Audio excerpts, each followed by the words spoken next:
मुख्यमंत्री देवेंद्र फडणवीस यांच्या नेतृत्वाखालील महायुती सरकारच्या मंत्रिमंडळाचं खातेवाटप जवळपास निश्चित झालंय। या मंत्रिमंडळ विस्तारात भाजपचा वरचष्मा असल्याची माहिती मिळतेय। गृह खातं आणि अर्थ खातं भाजपकडेच राहणार असल्याची माहिती सूत्रांनी दिली आहे। या सर्व पार्श्वभूमीवर राष्ट्रवादीला आणि शिवसेनेला कोणती खाती मिळतील याची उत्सुकता आहे। नमस्कार, मी धवल, देशोन्नतीमध्ये आपलं स्वागत। कोणाला मंत्री करता येईल यावर चर्चा झाली असून भाजपच्या यादीवर अंतिम निर्णय हायकमांड घेईल असं मुख्यमंत्री देवेंद्र फडणवीस म्हणाले।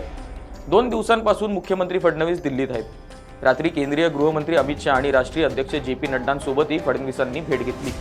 या भेटीत भाजपकडून कोण मंत्री असतील यावर चर्चा झाली, पण अजूनही अंतिम यादी निश्चित झाली नसल्याचं कळतंय। पाहूयात सविस्तर। मुख्यमंत्री देवेंद्र फडणवीस यांच्या नेतृत्वाखालील महायुती सरकारचा गेल्या गुरुवारीच मुंबईतल्या आझाद मैदानात शपथविधी पार पडला। यानंतर आता सर्वांच्या नजरा लागल्या त्या मंत्रिमंडळ विस्ताराकडे।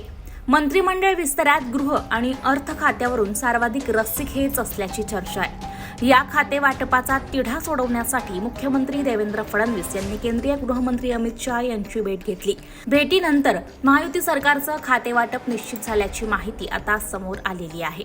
सूत्रांकडून मिळालेल्या माहितीनुसार भाजपला 20 मंत्रिपद, शिंदेंच्या शिवसेनेला 13 तर अजित पवारांच्या राष्ट्रवादीला 10 मंत्रिपद मिळू शकतात। गृह खात्यासाठी स्वतः एकनाथ शिंदे आग्रही आहे, मात्र भाजप गृह खातं सोडण्यास तयार नाही।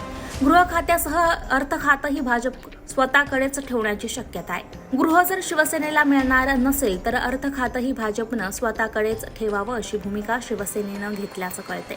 त्यामुळे अजित पवार यांच्या राष्ट्रवादीच्या पदरात महसूल तर नगरविकास आणि सार्वजनिक बांधकाम शिंदेंच्या शिवसेनेला मिळू शकते। 14 तारखेला महायुतीचे 30 ते 35 आमदार मंत्रिपदाची शपथ घेऊ शकतात। त्यात भाजपचे 15-16, शिवसेनेचे 8-9 आणि राष्ट्रवादीचे पण 8-9 आमदार शपथ घेण्याची शक्यता आहे। राज्य मंत्रिमंडळात गृह, अर्थ, महसूल, नगरविकास, जलसंपदा ही महत्त्वाची खाती असतात। या खात्यांपैकी वजनदार खाती महायुतीतल्या खातेवाटपात भाजपकडे राहणार असून शिवसेना आणि राष्ट्रवादीकडे महत्त्वाची खाती जाणार नसल्याच्या चर्चेवरून विरोधकांनी देखील टोलेबाजीला आता सुरुवात केल्याचं पाहायला मिळत आहे। दिल्लीत फडणवीस आले आणि अजित पवारही आलेत, पण एकनाथ शिंदे आले नाही। त्यावर शिंदेंचा नियोजित दौरा नव्हता, आम्ही वैयक्तिक भेटीसाठी आल्याचं फडणवीस यांनी म्हटलंय। नागपुरात 16 तारखेपासून पहिल्याच हिवाळी अधिवेशनाला आता सुरुवात देखील होत आहे। त्याआधीच विस्तार होणार हे निश्चित, मात्र तिन्ही पक्षात दिग्गजांसह काही नवे चेहरेही असणार आहे। एकंदरीतच फडणवीस मुख्यमंत्री झाल्यानंतर सर्व खात्यांवर त्यांचाच अंकुश असेल असं बोललं जातंय। देवेंद्र फडणवीस यांनी जी खाती मित्रपक्षाला दिली त्या खात्याचे राज्यमंत्रीपद हे भाजपकडे राहण्याची शक्यता आहे। त्यामुळे देवेंद्र फडणवीस यांचं सर्व खात्यांवर बारीक नजर असेल अशी ही चर्चा सध्या वर्तुळात रंगलेली आहे। 2014 पूर्वी काँग्रेस राष्ट्रवादीचे आघाडी सरकार असताना गृहमंत्रीपद काँग्रेसकडे तर अर्थ खातं राष्ट्रवादीकडे राहत होतं। मात्र 2014 मध्ये मुख्यमंत्री झाल्यानंतर फडणवीसांनी गृह खातं आपल्याकडेच ठेवलं होतं। हाच शिरस्ता फडणवीस यावेळी देखील कायम ठेवण्याची शक्यता आहे। गृहमंत्री पदासाठी शिवसेना तर अर्थमंत्री पदासाठी राष्ट्रवादी इच्छुक आहे। अजित पवार हे गेल्या सरकारमध्ये अर्थमंत्री होते, तर एकनाथ शिंदे यांनी मवियाच्या काळात नगरविकास मंत्रिपद भूषवलंय।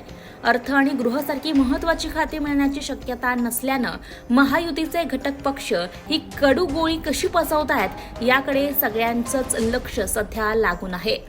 याबाबत ताज्या बातम्या आणि अधिक अपडेट्ससाठी देशोन्नतीला फॉलो करायला विसरू नका आणि पाहत रहा देशोन्नती। नमस्कार।